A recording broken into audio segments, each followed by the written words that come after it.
గౌరవ ముఖ్యమంత్రి గారు. స్పీకర్ సార్, ఈరోజు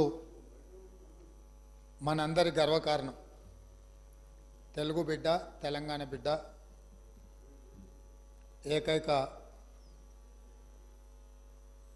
మన ప్రాంత బిడ్డ ఈ దేశ ప్రధానమంత్రిగా ఆర్థిక సంస్కరణలు తీసుకొచ్చి దేశం యొక్క అభివృద్ధిని ప్రపంచ దేశాలతో పోటీ పడే విధంగా తీర్చిదిద్దిన కీర్తిశేషులు పాములపర్తి వెంకట నరసింహారావు గారికి భారత ప్రధానమంత్రిగా ఎనలేని సేవలు అందించిన సందర్భంగా భారతరత్న గౌరవ పురస్కారం వారికి దక్కింది.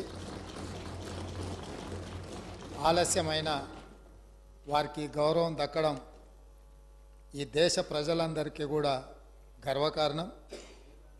ఈ సందర్భంగా నా తరఫున, ఈ సభ తరఫున, తెలంగాణ ప్రజలందరి తరఫున వారి కుటుంబ సభ్యులకు, అభిమానులకు, అడుగడుగున వారి రాజకీయ ఎదుగుదలకు సహకరించిన కాంగ్రెస్ పార్టీ నాయకులకు, ప్రధానంగా శ్రీమతి సోనియా గాంధీ గారు వారు ప్రధానమంత్రిగా ఎన్నికవ్వడానికి, ప్రభుత్వాన్ని నడిపించడానికి సహకరించి ఆనాడు నిజాంలకు వ్యతిరేకంగా రజాకర్ల దాష్టికం మీద పోరాటం చేసి హైదరాబాదు రాష్ట్ర విముక్తిలో అత్యంత కీలక పాత్ర పోషించిన కీర్తిశేషులు పివి నరసింహారావు గారికి భారతరత్న వచ్చిన సందర్భంగా ఈ సభంతా కరతాళ ధ్వనులతోటి వారికి, వారి కుటుంబానికి ధన్యవాదాలు చెప్పి వారి కుటుంబాన్ని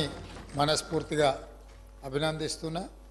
ఇది మన అందరికీ గర్వకారణం. ఈ సభ ద్వారా వారికి అభినందనలు తెలియజేస్తున్నా. అధ్యక్ష,